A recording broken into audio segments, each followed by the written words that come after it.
Assalamualaikum warahmatullahi wabarakatuh. Balik lagi bersama saya di channel Kim Story. Hari ini saya akan membawakan kisah horor yang berjudul Hantu di Apartemenku. Bagaimana ceritanya?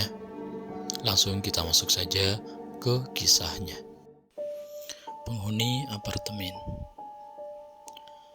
Namaku Ardi. Aku tinggal seorang diri di sebuah apartemen di segitiga emas Jakarta, atau orang bilang jantung kota Jakarta. Aku sendiri seorang pekerja kantor yang bekerja di salah satu perusahaan asuransi yang memang bermarkas di ibu kota Jakarta. Sudah beberapa bulan ini aku hidup sendiri semenjak perceraianku dengan istriku. Karena kami belum mempunyai anak, jadi aku bisa langsung lepas dari ikatan hubungan ini. Kami jadi tak pernah bertemu lagi dan bahkan tak saling kenal lagi. Sementara di apartemen aku dibantu seorang asisten rumah tangga. Namanya Bu Sri. Dia asli warga sekitaran apartemenku.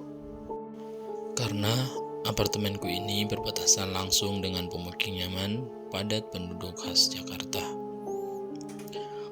Bu Sri ini tak menetap di apartemenku. Dia punya jam kerja sendiri yang sudah aku atur. Ketika aku hendak berangkat bekerja, dia datang dan membereskan rumah sampai sore.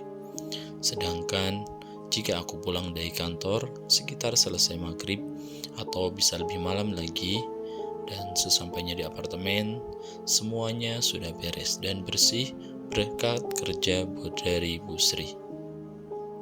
Jadi aku bisa langsung bersantai dan beristirahat. Oh ya, aku juga memberikan Bu Sri kunci cadangan kalau nanti dia butuh. Lagi pula aku percaya dengannya. Pada suatu hari, aku hampir saja terlambat berangkat ke kantor. Tapi karena Bu Sri datang dan mengetuk pintu, aku jadi terbangun dan segera bersiap pergi bekerja.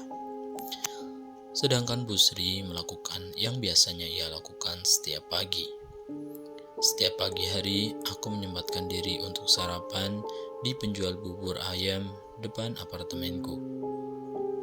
Tapi karena pagi ini aku terlambat, aku benar-benar tak ada waktu untuk itu.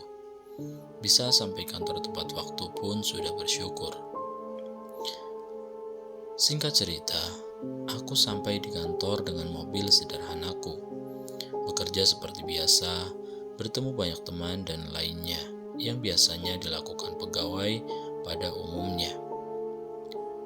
Waktu berjalan begitu cepat ketika aku di kantor, tak terasa setelah hampir seharian bekerja dan 2 kali istirahat, tibalah aku di ujung hari.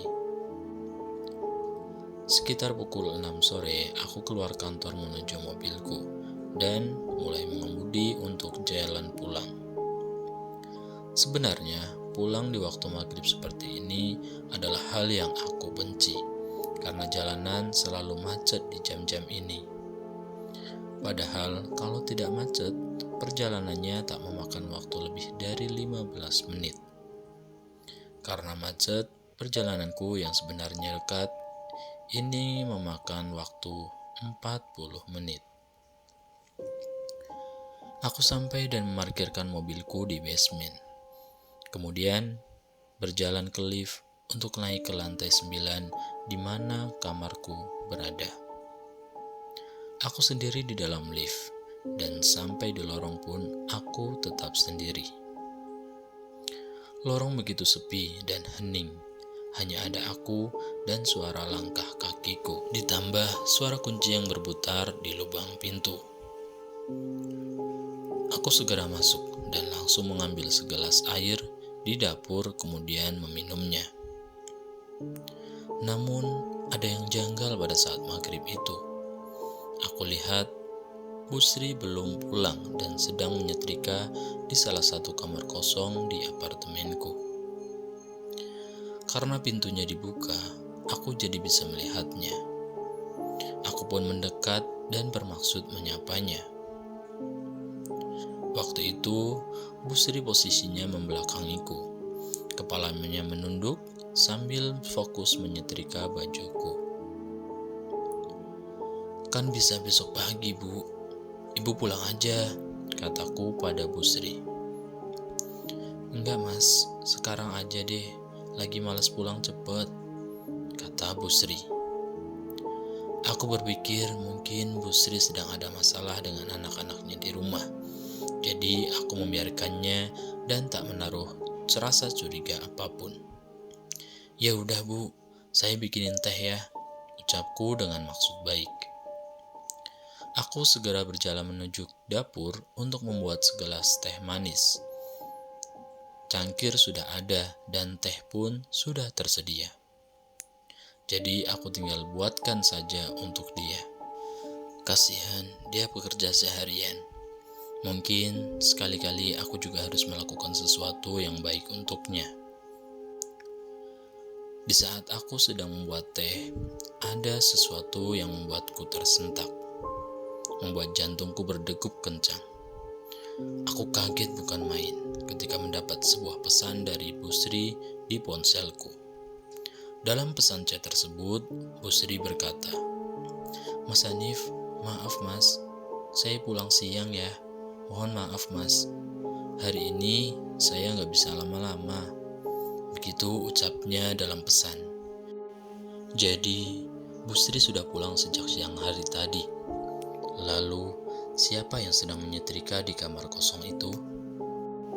Astaga, aku segera harus menghubungi Bu Sri.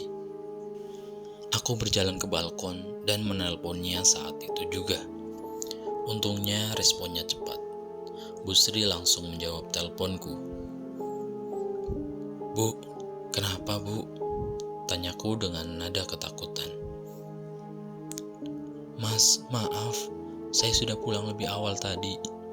Nanti deh, besok saya ceritain. Ada yang gak beres di apartemen Mas," ucapnya dengan nada yang sama takutnya denganku. Aku pun langsung menutup telepon itu karena tak ada yang perlu aku ketahui lagi. Semua sudah jelas. Orang yang sedang menyetrika itu bukanlah Bu Sri. Aku pun menyimpan ponsel di saku dan berjalan masuk.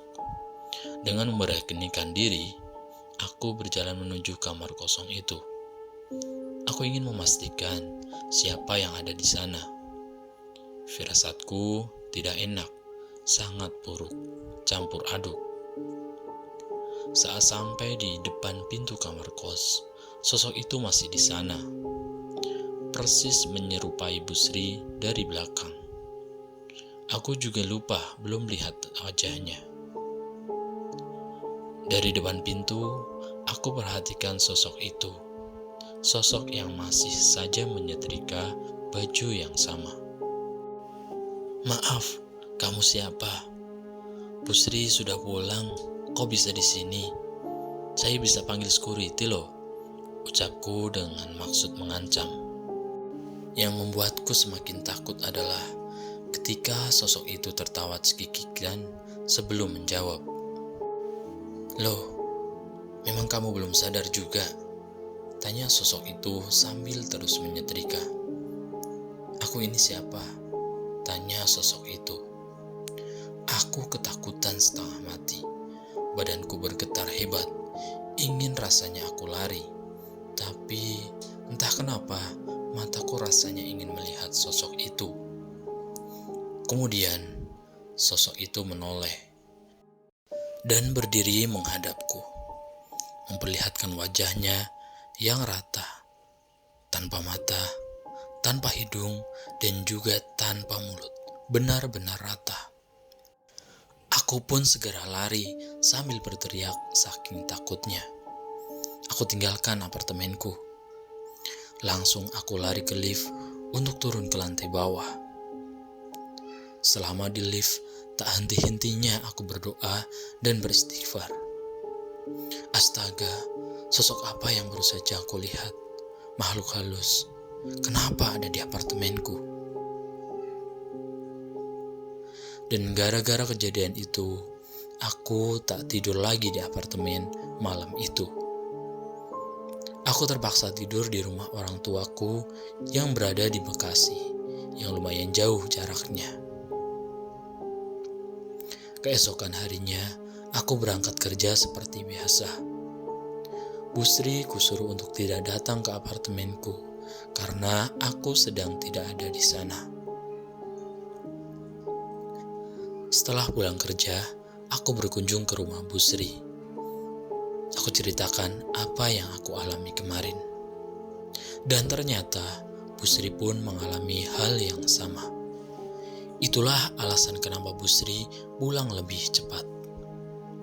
Bu Sri bilang kalau makhluk itu menyerupai aku. Namun setelah menoleh, wajahnya rata. Setelah aku dan keluargaku menggelar pengajian kecil di apartemen, barulah aku berani lagi menempati apartemen itu. Sekian kisah kali ini. Kalau kalian ingin membagikan kisah horor kalian juga, kalian bisa kirim ke email yang ada di deskripsi video ini.